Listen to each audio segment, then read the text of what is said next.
Saudamos a igreja com a paz do Senhor Jesus. Estaremos abrindo as nossas Bíblias no primeiro livro de Gênesis, capítulo 26. Leremos o versículo 1 até o versículo número 6. Depois leremos do 12 até o versículo número 19. O texto já está projetado. Primeiramente do versículo 1 até o versículo número meia dúzia. E depois, versículo 12 seguintes, até o 19, capítulo 26 de Gênesis, diz assim a Escritura Sagrada: E havia fome na terra, além da primeira fome, que foi nos dias de Abraão. Por isso foi-se Isaque a Abimeleque, rei dos filisteus, em Gerar. E apareceu-lhe o Senhor e disse: Não desças ao Egito, habita na terra que eu te disser. Peregrina nessa terra, e serei contigo e te abençoarei, porque a ti e a tua semente darei todas essas terras e confirmarei o juramento que tenho jurado a Abraão teu pai. E multiplicarei a tua semente como as estrelas dos céus, e darei à tua semente todas essas terras, e em tua semente serão benditas todas as nações da terra. Porquanto Abraão obedeceu a minha voz e guardou o meu mandado, os meus preceitos, os meus estatutos e as minhas leis.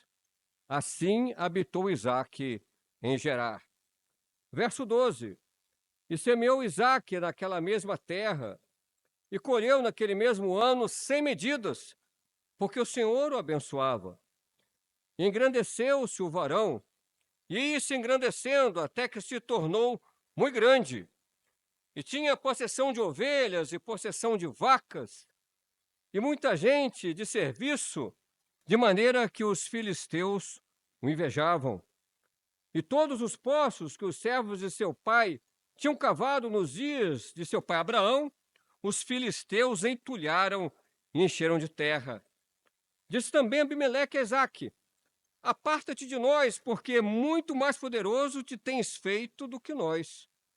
Então Isaque foi-se dali e fez o seu assento no vale de Gerar e habitou lá. E tornou Isaque e cavou os poços d'água que cavaram nos dias de Abraão, seu pai, e que os filisteus taparam depois da morte de Abraão. E chamou-os pelos nomes que os chamara seu pai. Cavaram, pois, os servos de Isaque naquele vale e acharam ali um poço de águas vivas. Louvado seja o nome do Senhor. Amados irmãos, esse texto da palavra de Deus que lemos nesta noite registra grandes experiências que o Altíssimo concedeu a um patriarca dos hebreus do passado, chamado Isaque. Experiências de vitória, experiências de livramento. E bem poderíamos definir ou conceituar Isaque como sendo fruto de uma promessa, como sendo reflexo de um milagre. Isso mesmo, milagre, porque o seu pai Abraão, sua mãe Sara já eram entrados em dias, né? Ou seja, já tinham uma idade avançada, e aos olhos humanos seria inviável ou impossível que eles pudessem ter um filho. Mas Deus havia dado uma promessa a Abraão que a sua descendência seria próspera. E Abraão, o pai da fé, exercitou essa confiança em Deus. E a Bíblia nos mostra que ocorreu justamente esse milagre. Sara concebeu e deu à luz a Isaque, Isaque, filho de Abraão e Sara, filho de uma promessa, filho de um milagre. Porque aquilo que aos olhos... Obrigado, irmão. Porque aquilo que aos olhos humanos parece impossível, não é obstáculo aos olhos de Deus. Bendito seja o nome do Senhor. Porque cremos no Deus dos impossíveis. Cremos num Deus que abre portas. Cremos num Deus que cumpre a sua palavra. A Bíblia nos diz que Deus não é homem para mentir, nem filho de homem para se arrepender. Tudo que Deus fala se cumpre cabalmente. Nenhuma das palavras do Altíssimo cai por terra e somos prova, somos testemunha viva daquilo que Deus tem operado em nosso meio. Bendito seja o nome do Senhor. Podemos nos lembrar de quantas e quantas experiências Deus já nos deu, experiências de orações atendidas, de pedidos supridos, de ouvidos do Senhor inclinados para receber as nossas orações e nos dar a vitória e nos dar o livramento de que tanto necessitamos. E a Bíblia nos mostra justamente isso que ocorreu na vida de Abraão e, consequentemente, na vida de Isaque. Deus, ele prometera a Isaque grandes bênçãos, renovando e confirmando na figura dele as mesmas promessas, o mesmo pacto, a mesma aliança que o Altíssimo celebrara com o seu pai Abraão. Prometeu a Isaque que a sua descendência tomaria posse daquela terra, seria próspera como as estrelas dos céus, e em ti, era a promessa do Senhor, serão benditas todas as nações da terra. Mas o Senhor Deus sempre fazia lembrança a Isaque que essa aliança não começara nele, porque antes de Isaque, a Abraão, Deus já prometera tudo isso, em função da fidelidade de Abraão, que a Bíblia diz, que foi um homem que obedeceu, que guardou todos os estatutos, todo o mandado, todos os preceitos e toda a lei do Senhor. E a Bíblia nos mostra que houve uma grande fome sobre a terra. E o Senhor, então, se manifesta a Ezequiel dizendo o seguinte: não descerás ao Egito, mas habitarás na terra que eu lhe mostrar, na terra que eu lhe disser. E o Senhor então apontou para que Isaque pudesse, junto com Rebeca, junto com os seus bens, se deslocar para Gerar, terra dos filisteus, sul da Filístia, próximo de Gaza, onde dominava um rei chamado Abimeleque, rei dos judeus. E aqui cabe a primeira reflexão, cabe a primeira lição. Quando a fome assolou aquela região, Isaque obedeceu à voz do Senhor, obedeceu à revelação que o Altíssimo tinha lhe dado. E essa orientação foi em dois tempos. Primeiramente, Deus disse o que ele não deveria fazer. E depois disse o que ele deveria fazer. Isso mesmo, irmãos, o Deus em quem cremos, ele diz sim, mas também diz não. Deus é soberano. Deus sempre vai dizer sim para mim? Não. Deus, ele sabe o melhor para as nossas vidas. O Senhor é o nosso pastor, nós somos ovelhas aos seus olhos, né? A ovelha sem o auxílio do seu pastor, ela é míope, ela tem uma acuidade visual muito limitada, ela carece da ajuda do seu pastor e tem que confiar nele. Se ele diz que não é para ir por esse caminho e sim por outro, o que cabe a nós como ovelhas é obedecer à orientação desse pastor maravilhoso que é Jesus Cristo. Quantas e quantas vezes o Senhor nos disse sim, aleluias, glórias a Deus, né? Mas também quantas e quantas vezes o Senhor nos disse não. E glórias a Deus pelo não também, porque sabemos que naquele não de Deus há livramento. Porque se desobedecêssemos ao Senhor, certamente cairíamos num engodo ou numa cilada, então o Senhor nos livrou do mal. Então bendito seja o nome do nosso Deus, não apenas pelos sims, mas também pelos nãos. E aqui o Senhor nos mostra que Deus determinou que ele não fosse para o Egito, mas tu irás para a terra que eu determinar. E a Bíblia depois nos mostra que seria Gerar, a terra dos filisteus. E é interessante que o que Deus nos mostra, muitas vezes não é aquilo que aos olhos humanos parece ser o mais lógico ou o mais viável, né? Porque o Egito, desde aquela época, era famoso pelo seu rio e pelas margens férteis do Nilo. Então seria aparentemente mais lógico, mais óbvio que se deslocasse para o Egito, mas Deus determinou que não era para o Egito, era para ir para Gerar, logo terra de filisteus. Sim, mas o que ocorre é o seguinte, que Deus ele não olha como olha o homem. O homem olha para a aparência, o homem olha para a sua lógica humana, racional. O Senhor Deus, ele vê a nossa frente. E é fundamental que venhamos a fazer tudo de acordo com o que Deus mostra, né? Importa que eu diminua e que ele cresça. E é essa a experiência de Isaac, que obedeceu integralmente o comando divino. Naquele momento, a bênção não era o Egito, por mais férteis pudessem ser as terras banhadas pelo Nilo. A experiência era em Gerar. E a Bíblia nos diz que lá em Gerar, Deus abençoou ricamente a Isaac. Deus abençoou multiplicando 100 vezes, 100%. A Bíblia diz 100 por 1 ou cêntuplo, né? Multiplicou 100% seus bens, multiplicou o rebanho, vacas, bois, ovelhas, e multiplicou a quantidade de trabalhadores que estavam à sua disposição.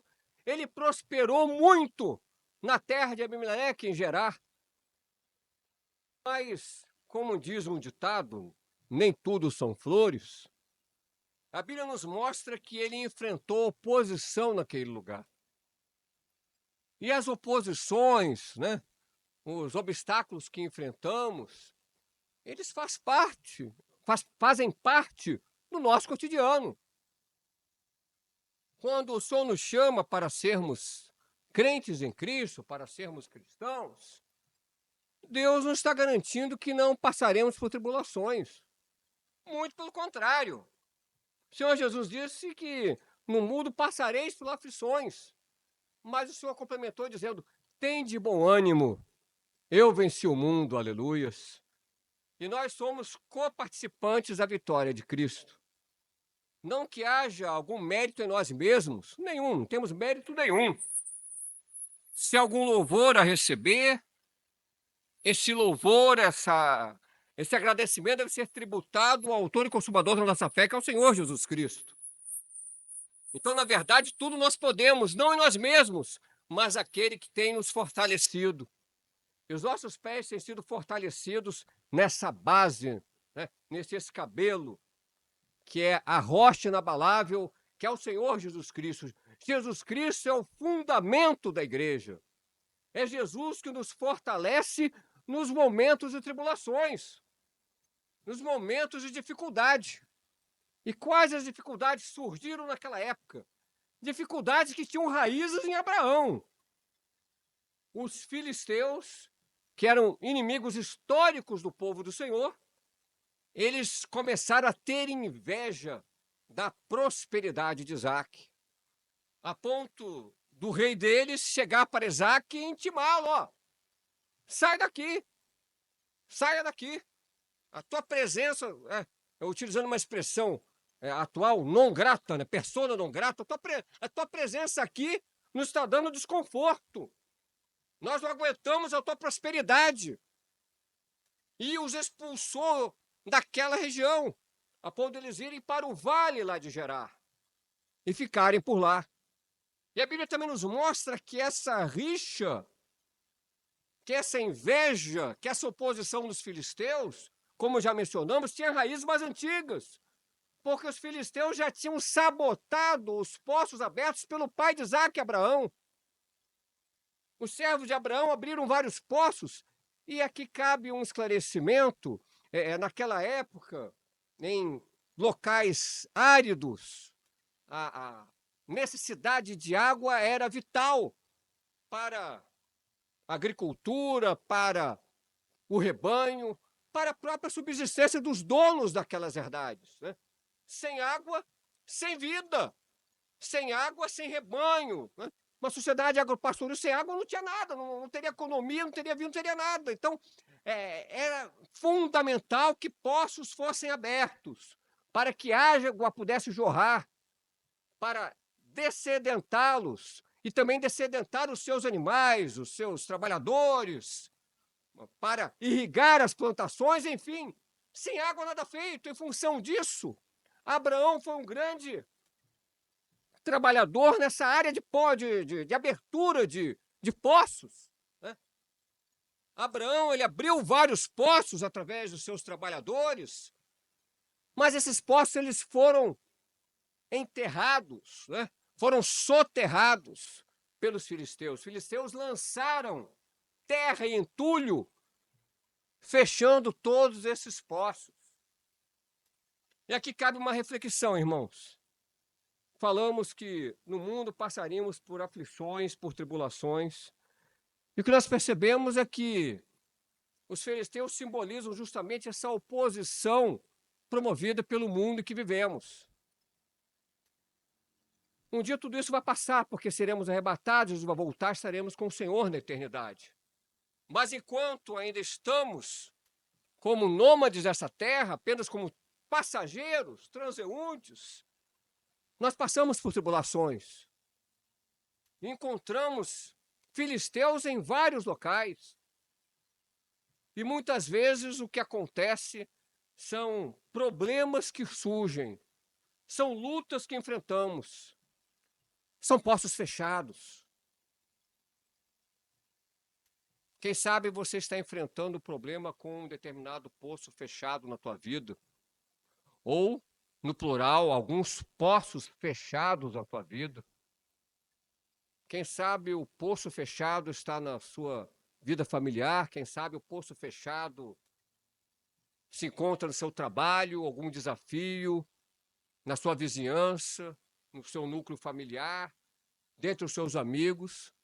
Ou quem sabe o poço fechado pelos filisteus não seja público, seja algo do teu coração, da tua mente, do teu interior, que você não compartilhou com ninguém. Mas não há como não compartilhar com Deus, porque o Deus em quem cremos, ele sonda o nosso coração, aleluias. A Bíblia diz, o salmista canta, Senhor, tu me sondas e me conheces. Tu sabes quando me assanto e quando me levanto, e de longe tu esquadrinhas os meus pensamentos, aleluias. Então, Deus em quem cremos sabe das lutas que temos enfrentado. O Deus em quem cremos sabe que muitas vezes nós amarguramos poços fechados pelos filisteus dos dias atuais. Mas saiba de algo, você está diante de um Deus que tudo pode. E nesta noite, Deus está te dando autoridade para que esses poços possam ser desenterrados, para que o entulho, para que a sujeira lançada pelos inimigos do povo do Senhor possa ser retirado desses poços e eles venham a voltar novamente a produzir água, água em abundância, bendito seja o nome do Senhor. O teu refrigério, o momento da tua libertação, minha irmã, meu irmão, está próximo. Mas certamente desentulhar poço não deve ser algo fácil. Requer esforço, requer diligência, comprometimento, compromisso. Mas nós sabemos que todo esse esforço vai valer a pena. Vai valer a pena porque nós vamos ver a água brotar. Vamos ver novamente o milagre ressurgir. A água voltar para aqueles poços que estavam fechados pelos filisteus nos dias de hoje. Pelos problemas que nos sufocam como espinhos, tentando tapar a fonte das águas, os poços que eram abertos em nossa vida e que por alguma falha ou alguma distração acabaram sendo fechados. Mas esta noite é momento de abertura desses poços. E como já mencionamos, não é uma atividade simples. Com certeza, a retirada de entulho requer esforço, requer trabalho.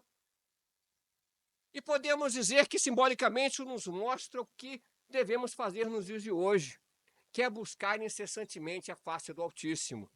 Exemplifiquemos, né?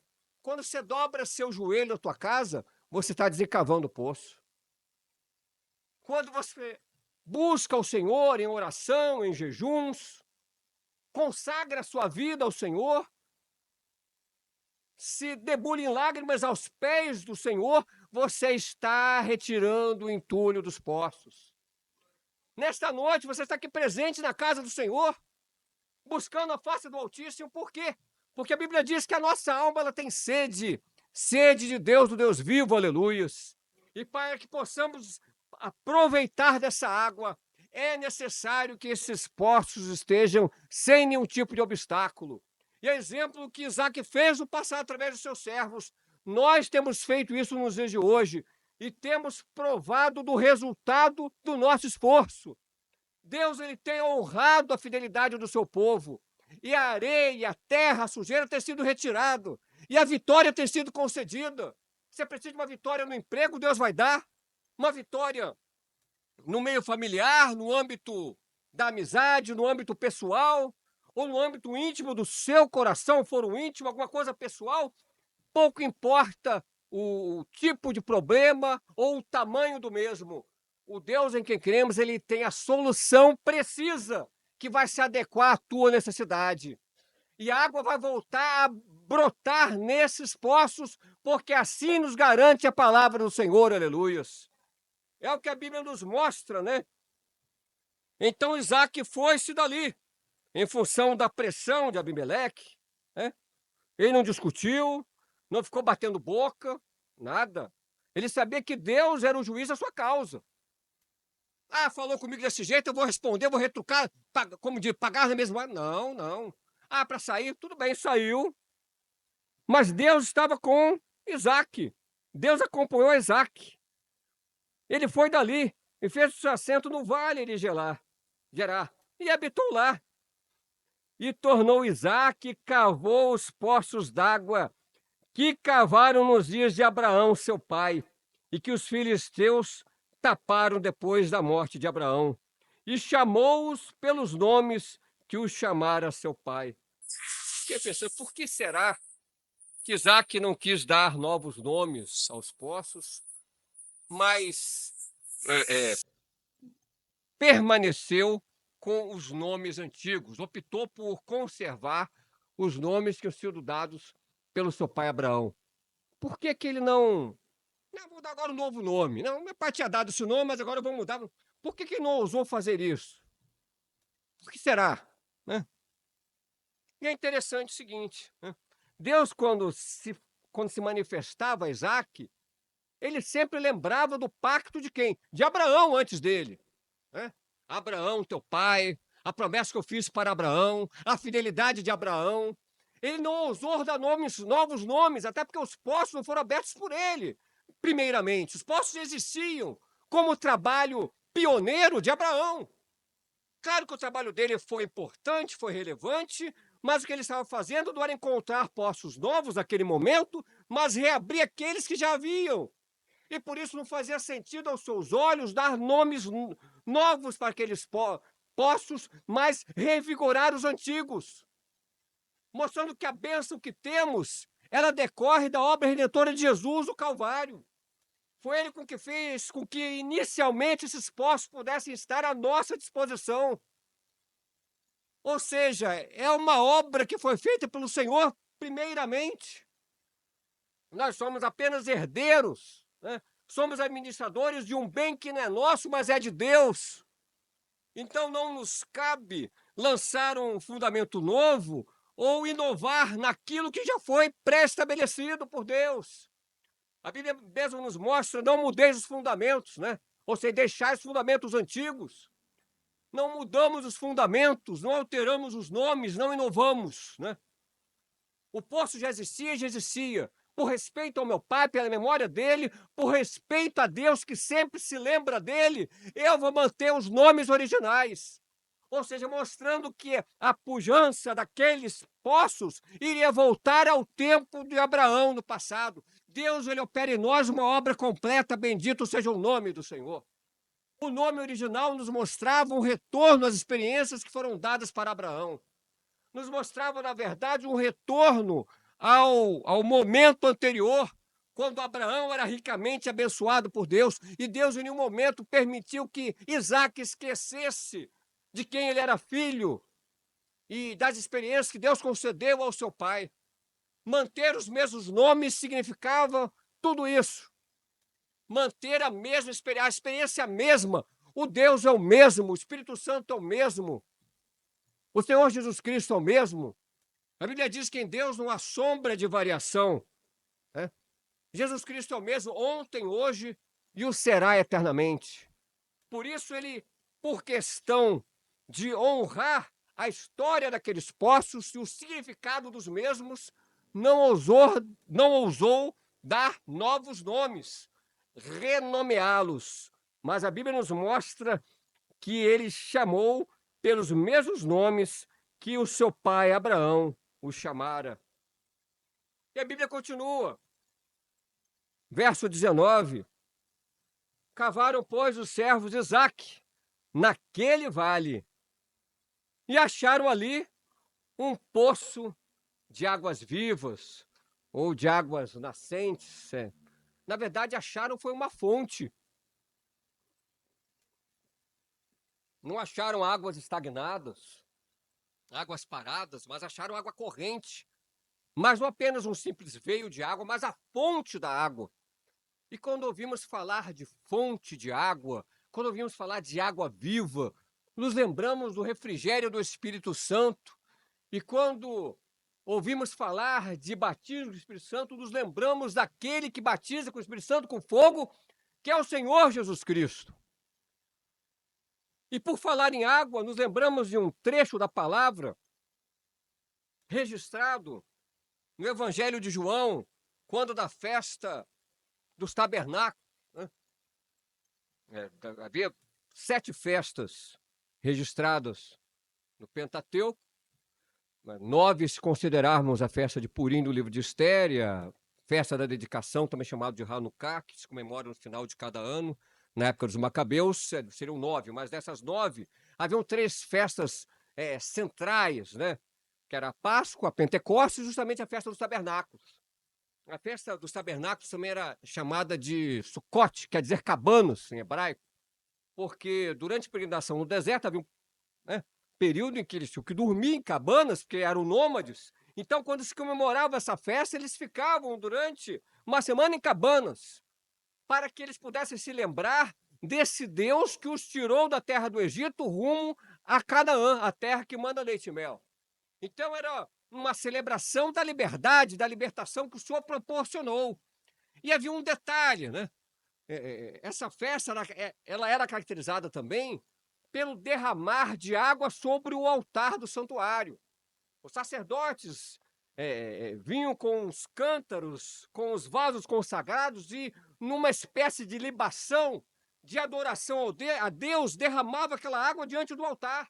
Ou seja, a água em abundância era fundamental para caracterizar o desfecho dessa festa dos tabernáculos. E justamente no último dia dessa grande festa, a Bíblia nos diz que o Senhor Jesus ele se pôs em pé e disse algo maravilhoso, vamos reproduzir aqui na projeção. João capítulo 7, versos de número 37 e 38.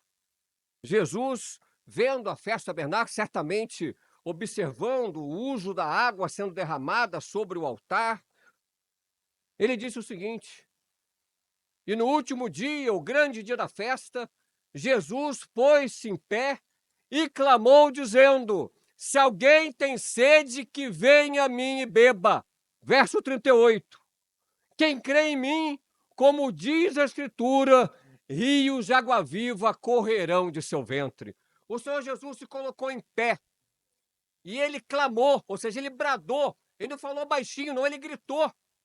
E dizendo que aquela festa, ela apontava para a sua vida. Ele é doador da água. Ele se coloca na posição central de pé, falando em alto e bom som, dizendo: quem crê em mim, como diz a Escritura, rios de água viva fluirão de seu ventre, correrão de seu interior. Esse mesmo Jesus está aqui presente. E essa palavra ela se repete. Ela ecoa até o dia de hoje, até esse culto desta noite. Porque o Senhor Jesus está falando em alto bom som para a tua vida, meu irmão, minha irmã. Você está presente aqui. Como quem crê em mim, como diz as Escrituras, rios de água viva fluirão de seu ventre. Que possamos fazer a exemplo de Isaque no passado. Que venhamos a retirar qualquer tipo de obstáculo dos poços. E que possamos encontrar essa água viva que nos tem dessedentado, que nos tem proporcionado essa bênção de refrigério. Bendito seja o nome do Senhor. Rios de água viva correrão no seu ventre. Aleluias. Louvado seja o nome do Senhor. Eu agradeço a oportunidade, devolvo a palavra para o pastor Ferreira. A paz do Senhor, meu irmão, eu queria agradecer pela sua visualização. Espero que Deus tenha te abençoado com essa palavra. Espero que ela tenha tocado o seu coração. Acima de tudo, que você que não conhece a Jesus, que você tenha a oportunidade de agora entregar a sua vida a Ele. Nossos contatos estão aqui, se você precisar de uma oração, se precisar de um contato, entre em contato com a nossa igreja, o nosso canal está aqui para te abençoar, abençoar a sua família. Além dessa palavra, tem diversas outras, então que Deus te abençoe, te guarde, te dê uma semana abençoada. Muito obrigado por você estar aqui e que Deus abençoe a sua vida.